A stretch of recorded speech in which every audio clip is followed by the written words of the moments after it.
Hi, we are starting up with class 29.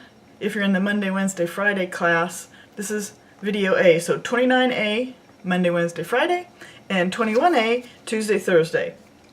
We're going to start talking about investments. So we're working our way down the balance sheet and we're to investments. So your longer term assets. First we talked about plant assets, now we're going to talk about investments. And a company can invest in another company, just like you and I could buy stock or bonds in a company. A company can do that too. So that's kind of what we're talking about here, when companies invest in other companies. All right. Why do companies invest?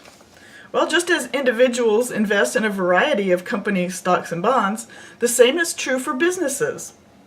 Investments in stock or bonds can range from a few securities to the acquisition of an entire company.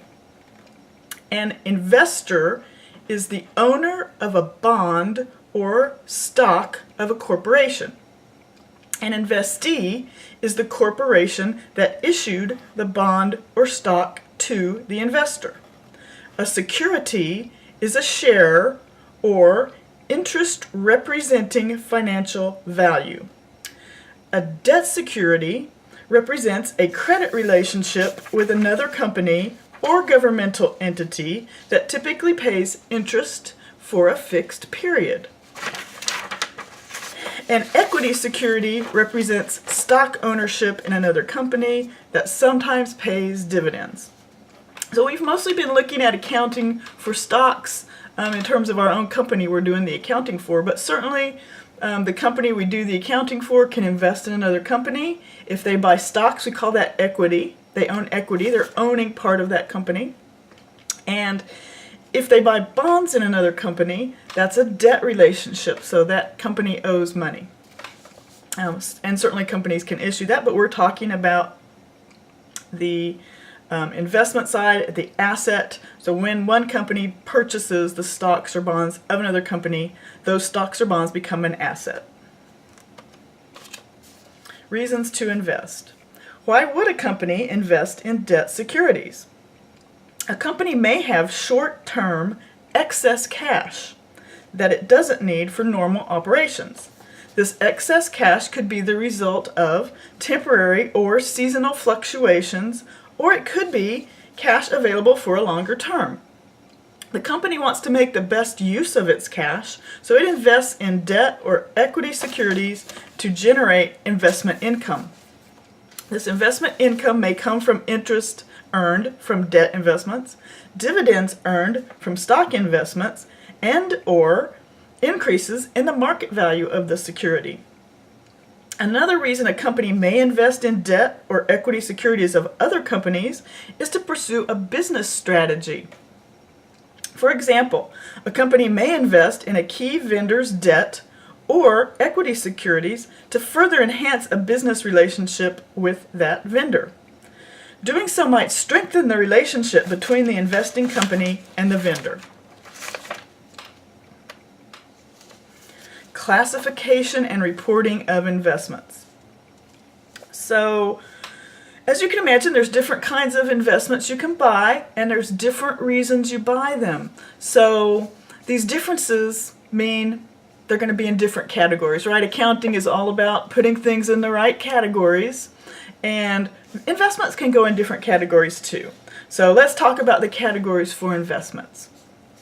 Investments are first classified based on the length of time the investor tends to hold the investment. There are 5 basic ways to classify an investment. So here's the ways we can categorize our investments. Trading investments, held to maturity investments, available for sale investments, significant interest investments, controlling interest investments. Now we're not going to talk about all of this in this class, all right? So don't worry about that. Short-term investments are investments in debt and equity securities that are highly liquid and the investor intends to sell in 1 year or less. Long-term investments are investments in bonds debt securities or stocks, equity securities, in which the company intends to hold the investment for longer than 1 year. Right? So we're buying something for a short time, or we're going to hold them for a while. That's pretty easy, right? Just the intent.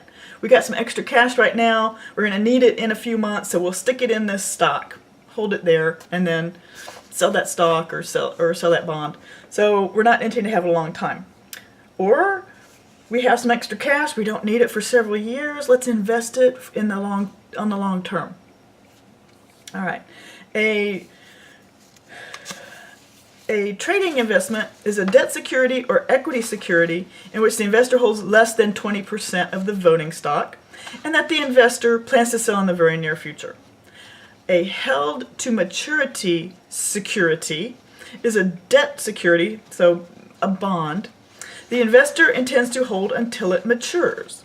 An available for sale investment is a debt security or an equity security in which the investor holds less than 20% of the voting stock and that isn't a trading investment or held to maturity investment. A significant interest investment is an equity security in which the investor owns from 20 to 50% of the investee's voting stock. A controlling interest investment is an equity security in which the investor owns more than 50% of the investee's voting stock. For this class, we will concern ourselves only with debt or equity, assume less than 20%, and long and short-term investments. So we're not going to worry about these situations where a company has purchased part of another company and they're intending to control it or run it. Just like they have some extra cash, so they invest it in that security. All right, so we're not going to worry about significant interest investments or controlling interest investments because those get accounted for differently. All right, so let's go ahead and look at Exhibit 10.1, and it summarizes the 5 types of investments.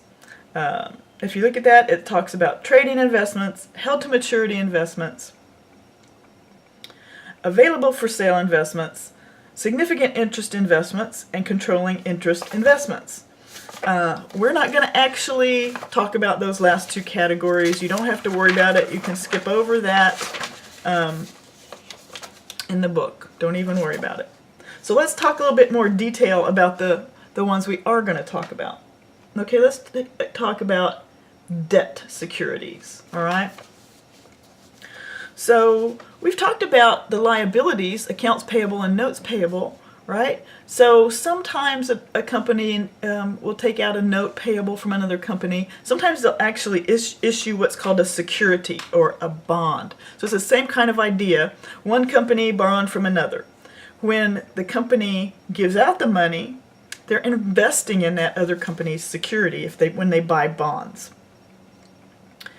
Debt securities are accounted for through journal entries, including the purchase, interest revenue, and disposition of the securities. So when one company buys the bonds of another, that's what we're talking about, the asset side of the balance sheet. When one company buys the bonds of another company, there's going to be transactions, and we're going to have to put those down in our journal. So let's look at what kind of transactions we might have. First thing, before we do anything with securities, we're going to have to buy them, right? So let's talk about purchase of a debt, which is what's going on here. We're purchasing an investment. When a company purchases debt securities of another company, the investment is recorded at cost at the time of the investment. While interest revenue will accrue on the investment, there is no interest recorded on the date of the investment. So this should sound a lot like what we've been doing with our notes receivable. We put them on the books, but we don't accrue interest till some time goes by. So let's assume Smart Touch Learning has excess cash to invest and pays $100,000 to buy $100,000 face value 9% 5-year Neon Company bonds on July 1, 2016. The bonds are issued on July 30 and December 31.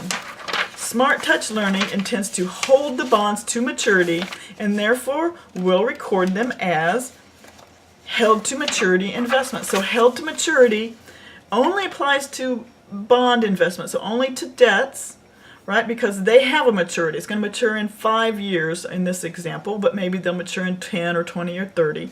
So when you hear that term, held to maturity, you know you're talking about a debt security, because debt securities have maturities.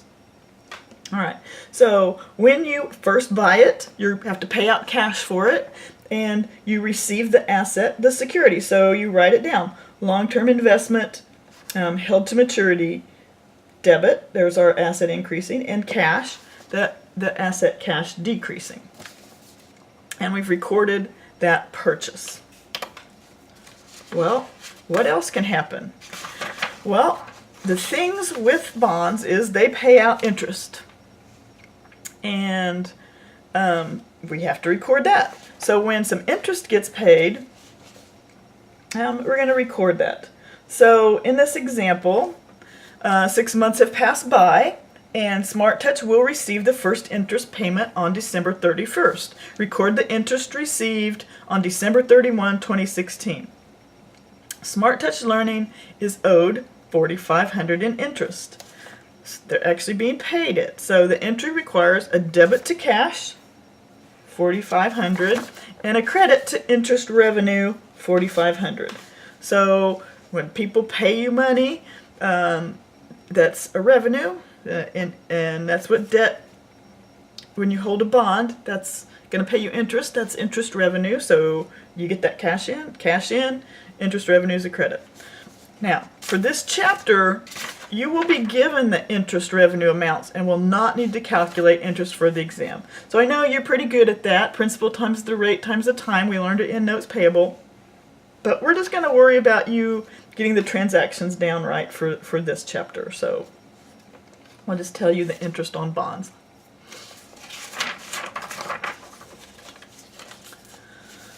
So what happens when you have a bond that matures and they pay you off?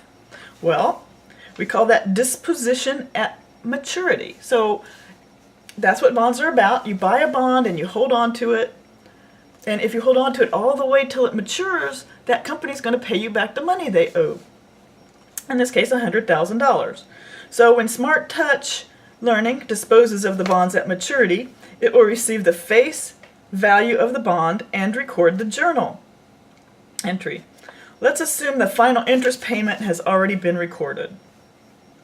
The entry will require a debit to cash for $100,000 and a credit to long-term investments held to maturity for $100,000. So if that company, I guess it was Neon Company, pays us the $100,000, that bond is no longer a bond. It's been paid off, so we need to take it off the books. So we put down the cash as a debit because it came in, and we increased our cash, and we get rid of the asset long-term investment held to maturity, and there you go. We're done. All right, so we're going to stop this video for right now, and we'll take up again in a little bit with investments in equity securities. So see you on the next video.